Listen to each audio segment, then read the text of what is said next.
If the United States is firm in blocking us, it is hard for us to do anything significant to Taiwan and some other countries. Second, even if we could snatch some land from Taiwan, Vietnam, India, or even Japan, how much more living space can we get? Very trivial. Only countries like the United States, Canada, and Australia have the vast land to serve our need for mass colonization.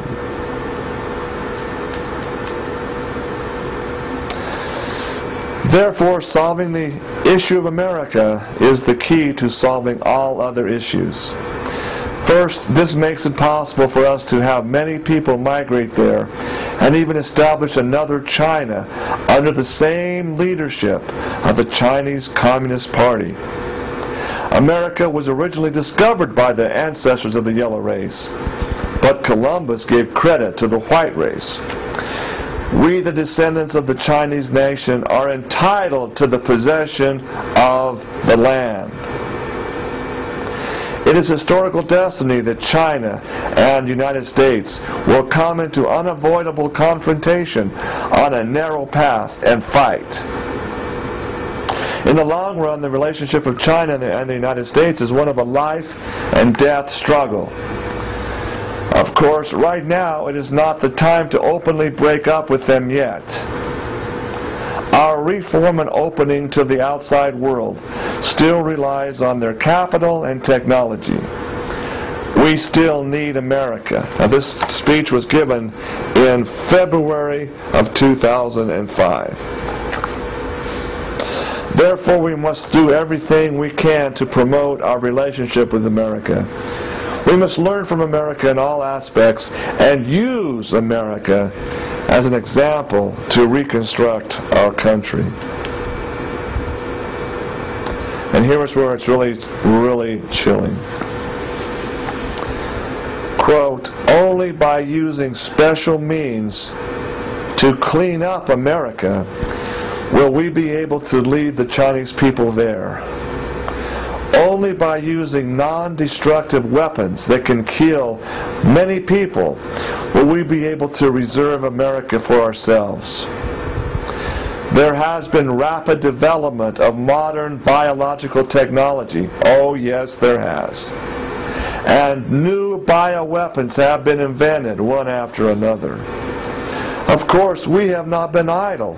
In the past years, we have seized the opportunity to master weapons of this kind.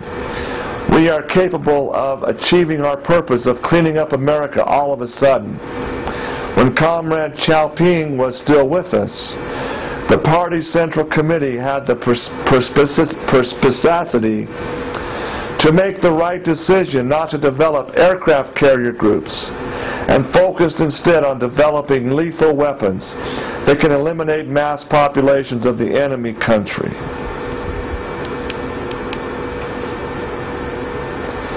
Biological weapons are unprecedented in their ruthlessness. But if the Americans do not die, then the Chinese have to die. If the Chinese people are strapped to the present land, a total societal collapse is bound to take place.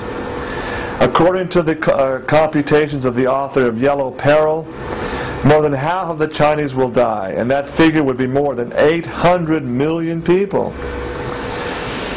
Just after the liberation, in other words, when communism took over, our yellow land supported nearly 500 million people, while today the official figure of the population is more than 1.3 billion. This yellow land has reached the limit of its capacity.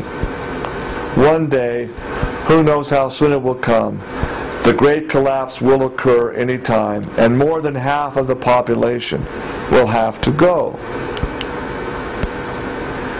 It is indeed brutal to kill 100 or 200 million Americans. But that is the only path that will secure a Chinese century. A century in which the Chinese Communist Party, the CCP, leads the world.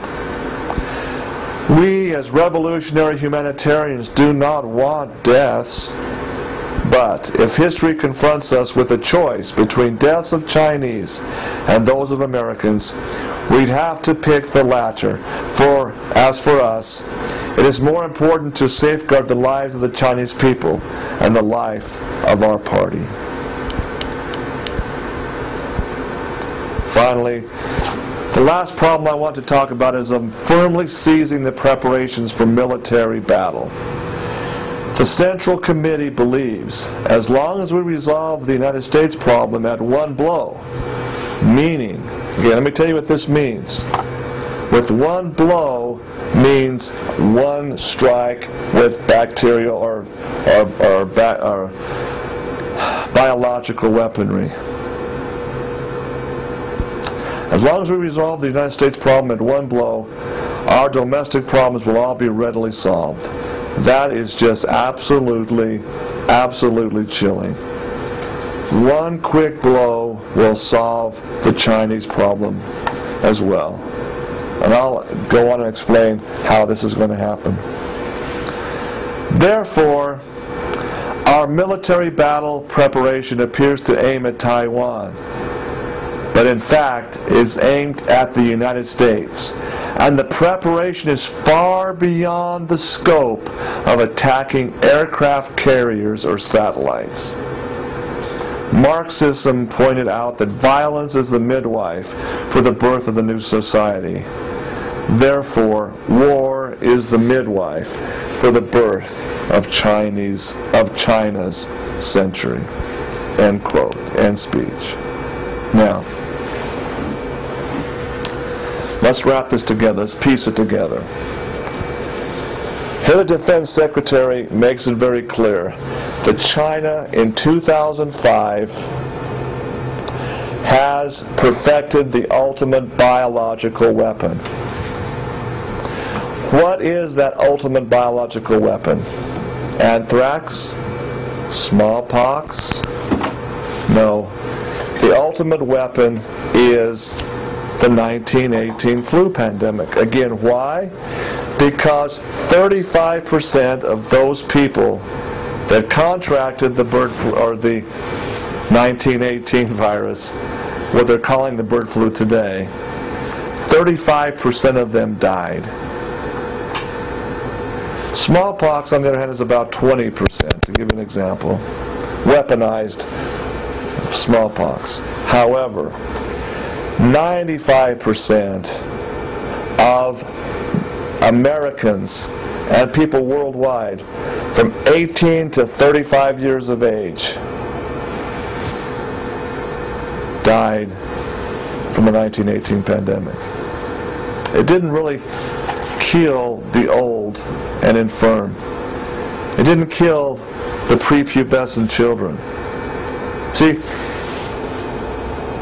in a plan to take over a society, the elderly can be taken care of. The children are no problem at all. The children are an asset. The children can be programmed, you see. The main thrust of an enemy is to kill the fighting age, able-bodied men and women, those that would be drafted to fight the enemy, either on shore or foreign.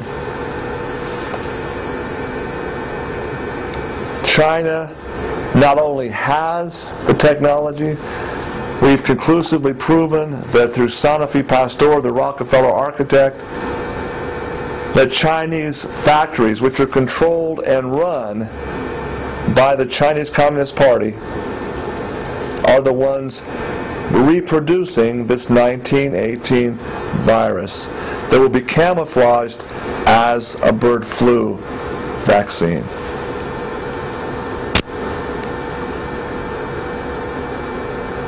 Let's look at the screen in conclusion, and I'll wrap it up.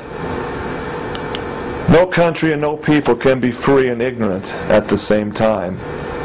Quote by Thomas Jefferson. Another very valid quote I'd like to share with you in closing.